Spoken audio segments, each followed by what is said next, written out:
እኔ ደግሞ ከማንም በላይ ነው መሰናበት ያለብህ ብዬ አስባለሁ። አንቺ ከልጁ እናት ትበልጫለሽ ነው። ይቅርታ እንኳን እኔን የፈታትን ሚስቱን መመቶ ሊሰናበታት መጥቷል። ገባህ? ሰላም ጤና ይስጥልኝ። የተከበራችሁ ቤተሰቦች እንዴት ናችሁ? እኔ ያለው እግዚአብሔር ይመስገን። ቤተሰብ እንግዲህ አብርሽ እንግዲህ ዲያስፖራ ነው አሁን ገና ሳይሄድ ማለት ነው።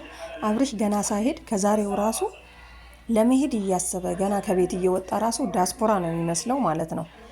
የጸጉሩ ስታይል ያለባበሱ ምናምን ነገር ማለት ነው። እና እንግዲህ መግቢያ ላይ እንደሰማችሁት ሄርሜላ ምን ብላለች? እንኳን እኔን አይደለም የፈታትን ሚስቱ እንኳን ሰላም ሊላት መጥቷል። እኔም ቢለኝ ምን ችግር አለውኝ እያለች ነው። እና እዚህ ጋማ ያው እንግዲህ እኛ በተመልካቾች ፊት እኮ ሄርሚ አንቺም ቀለበቱን አስወልቆሻል ማለት ነው። ስለዚህ በአሁን ሰዓት አብርሽ ነፃ ነው። እንደውም ሌላ ፍቅረኛ ነው ሊፈለግለት የሚገባው። ሊፈልግስ እየሄደ እንደሆነ በምን ታውቂያለሽ? እና ቤተሰብ ማለት ነው እንግዲህ ሩታ አትሄድም ንገረኝ የምትልበት ቦታ ደግሞ ሳስበው የሚያስፈልገው ነገሮች እዚህ አሉ። ሄዶ በዛው አይቀርም፣ ግን ደግሞ ልብሱ ብዙ ነው፣ ግራ አጋባኝ አለች ማለት ነው። እና ያው የሚያስፈልገው ነገር ካለ መመለሱ አይቀርም። ለ3 ቀን ውጭ ሀገር ሄዶ ግን እንዴት ይመለሳል ነው የኔ ጥያቄ። ሲቀጥል እንግዲህ ዳኒና ሄርሚ ውጪ እየጠበቁት ነው። እኔ ግን ሲመስለኝ ሄርሜላ ማለት ነው አብሬህ ነው የሚሄደው ብላ ምናምን ነገር የምትንከባለል ነገር ነው። ጥይቅ ብቻ ግን አትሄድም፣ ዳኒም ደግሞ ይዛሃት ሂድ ምናምን የሚለው ነው የሚመስለኝ በቀጣይ ቪዲዮ። ቤተሰብ እስቲ እናንተ ራሱ ገምቱ ማለት ነው። እና እንግዲህ ያው ሄርሜላ በጣም አክራለች። ምክንያቱም አይደለም እኔን፣ ስለዚህ አብርሽ ከኔ ጋር ነው መቀጠል ያለበት፣ እኔ ሚስቱ ነኝ፣ እሷን ፈቷል፣ አብርሽ የኔ ነው እያለች ነው። እንግዲህ ያው ኤፍሬም ዛሬም አልለቀቃትም። ልክ እንደ ትላንቱ ይዟታል ሄርሜላም ማለት ነው። አሁንም ከሩታ ጎን ነው። ዳኒ አሁን እንግዲህ ያው ከሄርሜላ ጎን እንደሆነ ይታወቃል። 3ቱ ቤተሰቦች ቡዜ፣ ዴቭና ዳኒ በጣም የመጀመሪያዎቹ ለሄርሜላ አጋዥ ናቸው። እንግዲህ አብርሽ ቆርጦ ተነስቷል፣ ሻንጣውን አዘጋጅቷል፣ እየሄደ ነው። ግን ለ3 ቀን ብሎ እኮ አይመጣም ይሄ ሰው ማለት ነው። ምክንያቱም አገሩን አቋርጦ ልብሱ በጣም ብዙ ነው እየተባለ እንግዲህ እደውላለሁኝ፣ አደራው በዛብኝ፣ ሩታ አደራው በዛብኝ፣ ለምንድን ነው እንደዚህ ብለኸኝ አታውቅም፣ ስለዚህ የት ነው የምትሄደው ንገረን እያሉት ነው ማለት ነው። አብርሽ እንግዲህ ያው ለእረፍት እንደሚሄድ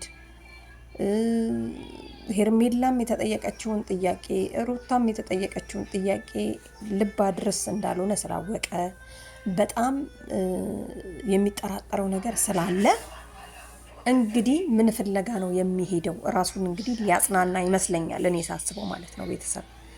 እና እንደምታዩት እንግዲህ ያው ሩታንም አቅፎ ተሰናብቷታል፣ እቅፍ አድርጎ ማለት ነው። ሄርሜላንም እቅፍ አድርጎ ተሰናብቷታል። በጣም ነው የሚያምረው በነገራችን ላይ ማለት ነው። እና ዘንጣችኋል ሁላችሁም፣ ሀጂ ነው የምትመስሉት ሳያችሁ ማለት ነው። ሄርሜላም ሩታም አብርሽን ተከትላችሁ የምትሄዱ ነው የሚመስለው። ለማንኛውም ቤተሰብ ጥሩ ነው። ዳኒ እንግዲህ ያው እዚህ ቤት ሁለተኛ እንዳደርስ ብሎታል ኤፍሬም ማለት ነው። እና ማለት ግን አልነበረብህም። ሰው እንዴት በቤቱ እዚህ ቤት አትመጣም የሚባለው ነገሩ። አንተ ቤቱ ምን አገባ? የሩታና የአብርሽ ቤት ነው አይደል እንዴ? እና አብርሽ ለካ ጠቅልሎ ልብሱን ወስዶ ሄርሜላ ጋር አልገባም ማለት እኮ ነው አሁን ማለት ነው። የቀረውን ልብስ ነው ከዚህ ሰብስቦ ይዞ እየሄደ ያለው። እና ለማንኛውም ቤተሰብ ይመቻችሁ። እናንተ ፈታ ያለ ኑሮ እየኖራችሁ ነው፣ በጸዳ ቤት በጸዳ እንትን ማለት ነው። እና በሰላም ተመለስ። እርግጠኛ ነኝ ሄርሜላ መንገድ ላይ ጠብቃ አታስኬድህም። ተከትላው ነው የምትሄደው።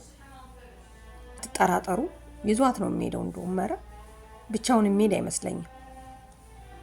እና አብርሽ በሁለት መሀል ሆኖ አምሮበታል። ገና ሳይሄድ ዳስቦራ መስሏል። ለማንኛውም እንግዲህ ሩታ አልተዋጠላትም። ለምን ብቻውን ይሄዳል? ችግሩ ምንድን ነው? ለመዝናናት ከሆነ ቤተሰብ ተይዞ ነው የሚሄደው ከልጅ ከሚስት ጋር ወይ ደግሞ ከሚስት ጋር በጣም እየከነከናቸው ነው። እና አብርሽ እንግዲህ መልስ እንደሚሰጥና እዛ ቦታ እንደደላው እና ያለም ማለት ነው። ሁላችንንም አብረን እያየን ነው። ሰዎች አናይም ቢሉም በግድ ያሉ የነሩታን ቪዲዮ ማለት ነው። ገባችሁ አይደለ?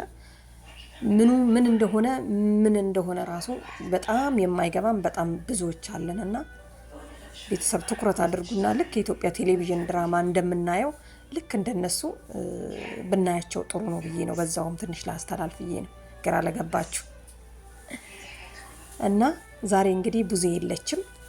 ምክንያቱም ነግሯታል መጀመሪያ፣ እሷ የመጀመሪያ መሪ ናት። እንደውም እሷ ነች ሂድና እረፍት አድርግ፣ ከዛ በኋላ በራስህ ተወስናለህ ያለችው ማለት ነው።